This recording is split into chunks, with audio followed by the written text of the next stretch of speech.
So the title is Global Security and the Progress of Science and Technology, Survival Needs for a Post-Darwinistic, Post-Capitalist Global Ecosystem. In other words, in political terms, will the American dream, the Chinese dream, and the Russian dreams be able to peacefully coexist in the 21st century global Darwinian ecosystem we have today? That is the decisive political question and the decisive geopolitical question and the security question. I think the topic is so complex that we would need an interdisciplinary research team, international, which could analyze the complex elements and come to convincing conclusions. So the methodology and the protocol for a research project like that would, of course, start with the determination of the scientific status of the current global system. Is it liberal democracy? Is it international law? Or is it the system of the jungle, the most powerful, who decide today, a Darwinistic system? Now, this global system depends basically on 6 variables. 6 factors determine what this planetary system looks like. The third element is you have 3 competing global narratives or global organizational proposals by the 3 major powers, United States, Russia, and China, and a little bit by the European. The fourth element to understand the system is what will be the impact of the technological path from an industrial society to a digital society, a G5 society. And the fifth element is the importance of a transversal scientific vector, which is artificial intelligence. And as I already quoted, President Putin is right when he says, whoever will dominate artificial intelligence will dominate the world. Now, what are these 6 variables which determine the current global system? First of all, of course, the danger of climate change, of ecology. The second danger is nuclear war, and it's becoming ever greater because of US imperialism. The third factor is the relationship between the nation states. Is it a law-based coexisting relationship, or is it America first? Is it a system of power, of raw power? The fourth element is the global injustice. Oxfam published a study which came to the conclusion that 26 families in the world economy have the same amount of wealth than 3.8 billion people. So 26 families have the same than half of the world population. You cannot imagine any political or social system that would be stable with these disproportionate parameters as we have today. The fifth element, which determines the cooperation, coexistence of the nation states, is the class character of the states and the political organization. And the last one, what is the solution to the current very dangerous and unstable planetary system? So if we have a further look at it, at the class character of the state is, of course, as Marx and Engels and Lenin so brilliantly defined, it's the coercive instrument of the dominating elites to impose their interests on the masses. Then the state, of course, is determined by the principle system logic, which is the rate of profit and the relations of production. There's nothing in social science until today that has overcome these scientific analyses by Marx and Engels and Lenin. There's no bourgeois theory which scientifically measured better than these original blueprints for understanding. Now, the second factor in the class character of the state is its technology, its productive forces, and its destructive forces. The third factor that determines the state character is its superstructure. Is it a more democratic system? Is it a more dictatorial system? And what is its relative geopolitical power on the world, in the world system? A country like Hungary, or like Austria, or like Mexico, is of no importance in the world system, because there are only 5 decision centers in the world system, which are the big powers: United States, China, Russia, India very soon, and the European Union. We have calculated these relative geopolitical powers of the nation states, and it's of course the West that is the dominant power bloc. The next variable you have to take into consideration is that classes, social classes, have perspectives of what they want from the future and what they defend. And that is true for the elites. They have a horizon, a perspective of the future. And the middle classes have a perspective of the future. And the working classes. And these social classes act according to this vision of reality and the future. Now, what would be the solution? It's not an easy answer to give. For example, everybody in the left in Europe and Latin America speaks about popular democracy or participatory democracy. But they are not serious. They understand that liberal bourgeois democracy is very unsatisfactory. It's, in fact, the dominance of the rich ones, of the billionaire class, as Bernie Sanders says in the United States. So they say, we do not want the bourgeois democracy, we want a participatory or popular democracy. But they are not serious, because there are real objective problems to have a better kind of democracy. The first one is, for example, that the biosocial reality is it has a pyramid form. It is a fractal organization of reality. So this pyramid principle of organization in a society is in confrontation with a horizontal perspective of coexistence, which is democracy. Democracy is horizontal, but the objective biosocial reality in human societies is fractal. So, and this is an objective antagonism which you have to take into account. It's very difficult, maybe impossible to solve. The next problem, for example, is what you call the scaling laws at the universe. That means that the behavior of a system changes, and its properties changes according to the absolute size it has.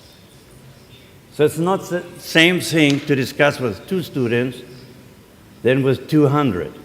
You need delegation of power And in the delegation of power, representative democracy, you have the problem of corruption, abuse of power, and so on. Then the next one, of course, is the iron law of oligarchy. We'll not go into that anymore. The relationship between the vanguard and the masses. How do you avoid that a vanguard, not an elite, a vanguard government becomes an elite, separated from the masses, a different social class? How do you avoid that? And the next factor, what is the relationship between the state and the market? Who shall have the last decision? The state, like in China and Vietnam, or the transnational corporation, like in the US? So, when we talk about the global system, then, of course, we have to take into consideration all these objective problems and come up with an honest solution, not with slogans and easy populist proposals. Now, I will stick to the fifth variable, the class character and political organization of nation states, which I would refer to as Western imperialism. And Western imperialism today means United States imperialism. And as I said in the introduction, the United States political class, both the neoconservatives, the right, and the people like Obama, Hillary Clinton, Democratic Party, they both have the same strategic objective. And that strategic objective that they share is maintain the supremacy of the United States on the world level. What in US ideology is called the American century. And in the 60s, under President Eisenhower, there was a detailed plan how to destroy the only two powers who were rivals, the Soviet Union and China. That plan was called the Single Integrated Operational Plan, SIOP. The objective of that secret plan, which was later published, is to destroy the will and ability of the Sino-Soviet bloc, the will and ability of China and Russia to wage war, remove the enemy from the category of a major industrial power, destroy the industry, and assure a post-war balance of power favorable to the United States. That was the plan. Within that plan, the United States would attack 30 major cities in China, and they would kill about 30% of the urban population. And in fact, the destruction of the people was the yardstick, was the criteria for the effectiveness of the surprise attack. And there were estimates in 1961. These are all official strategic planning documents of the United States government. In 1961, it was suggested that 71% of Russia's urban population would be killed by the attack, and about 53% of the city population in China. And in 1962, an estimate said if the strike was without any warning, a preventive nuclear attack, about 70 million people could be killed in the Soviet Union. That is the nature of the world system. The nature of the world system is power. And those who have power dictate the rules. Now, this is not a thing of the past. This is present. In 1992, the New York Times published the Wolfowitz Doctrine. Wolfowitz was an undersecretary at the Pentagon. And the doctrine said, our objective in foreign policy is to prevent any hostile power from dominating a region whose resources would, under consolidated control, be sufficient to generate global power. That's why the US intervened in Syria.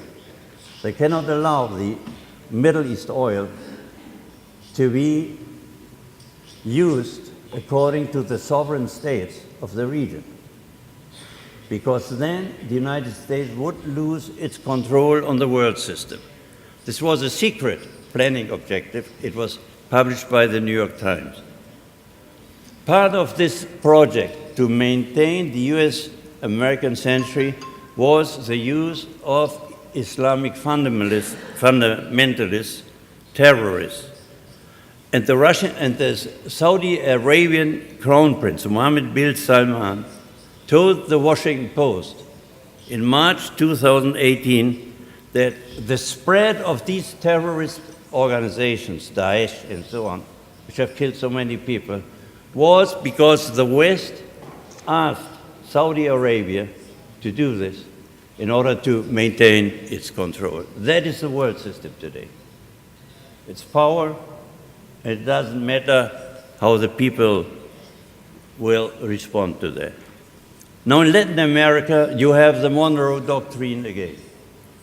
And the United States, the White House, has said publicly that they are going to destroy the Venezuelan government, the Nicaraguan government, and the Cuban government, what they call the three tyrannies in Latin America. They will destroy them. John Bolton, the National Security Advisor, said that publicly. And then they mentioned Bolivia, too. And what they not have mentioned is Mexico. But Mexico, of course, is a strategic objective of the control of Latin America, which the United States need to control the war against China and Russia. The United States, because of its corruption, internal corruption, has lost the strategic military advantage vis-à-vis Russia. Russia is 5 to 10 years ahead in certain strategic weaponry. So the United States cannot win a war against Russia, and they know that. But they have also lost the war in the economic field and in the scientific, technological field, and they have lost it with China. Now, they have 300 million people in the United States, and China has 1.4 billion.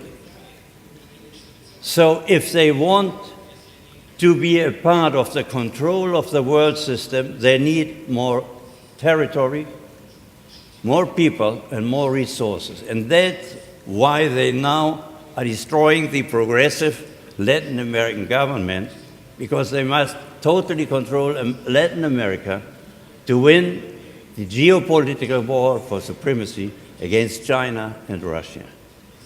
Because Latin America has 650 million people. With the 340 million in the United States, you have 1 billion people. And then you can compete with China. If not, then you have lost the competition. And that's the reason for the criminal policy against sovereign governments in Latin America. Now, there is one difference in the political class in the United States. Trump wants first to subordinate China, and then later Russia. And the Obama group, the neoconservative Obama group, wants to destroy first Russia and then China. But both of them want to destroy the strategic alliance between Russia and China. We have calculated the geopolitical power, and an alliance between Russia and China is strong enough to resist the West. Any of these countries, two countries alone, China or Russia, would be in a very difficult position towards the West. Because if you analyze 6 variables, economic power, scientific power, military power, demographic, territorial power, software and development, and so on, then the West is much stronger than any of the two countries alone. But in their strategic alliance, the West cannot win against a Russian-China alliance. And that's the only difference in the political class in the United States. And finally, you have a global struggle for soft power. It is important what the 7.6 billion people think about your government and about your country. If they are with you or if they are against you. That is the global struggle for soft power hegemony. And then any of the 3 big countries has formulated its proposal for the future, because if the people on the world scale say, oh, we like the Russian dream, the Russian historic project, or the Chinese, or the US, that is a very important factor in global security and global alliances. So what is the American dream? Well, Trump has formulated it. It is American capitalism first. So if the United States is first, everything else is second and third and so on.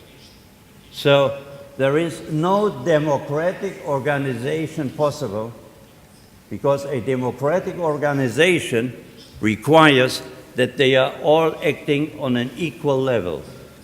So if America is first, it cannot be democratic. The Chinese dream is a moderately prosperous society, as Xi Jinping said, an active role in the world, and going back to Marx. Now that the Chinese dream is becoming a global power, you need a spiritual, a theoretical underpinning, foundation for that historic project. And Xi Jinping said the only theoretical basis for 21st century socialism and Chinese socialism can be Marx. This is a wonderful idea, very creative and very correct. And the Russian dream is, as I interpret it, you will correct me if I'm wrong, it's a middle-class based Keynesian evolution behind a nuclear shield and the status as one of the 5 world powers. I think I have used up my time now. So my suggestion is that if there are enough scientists and organizations here who think it would be useful for mankind that we pool our resources and try to understand what the real dream for mankind will be. Will it be the Chinese dream, the Russian, the US dream, the European, or something new?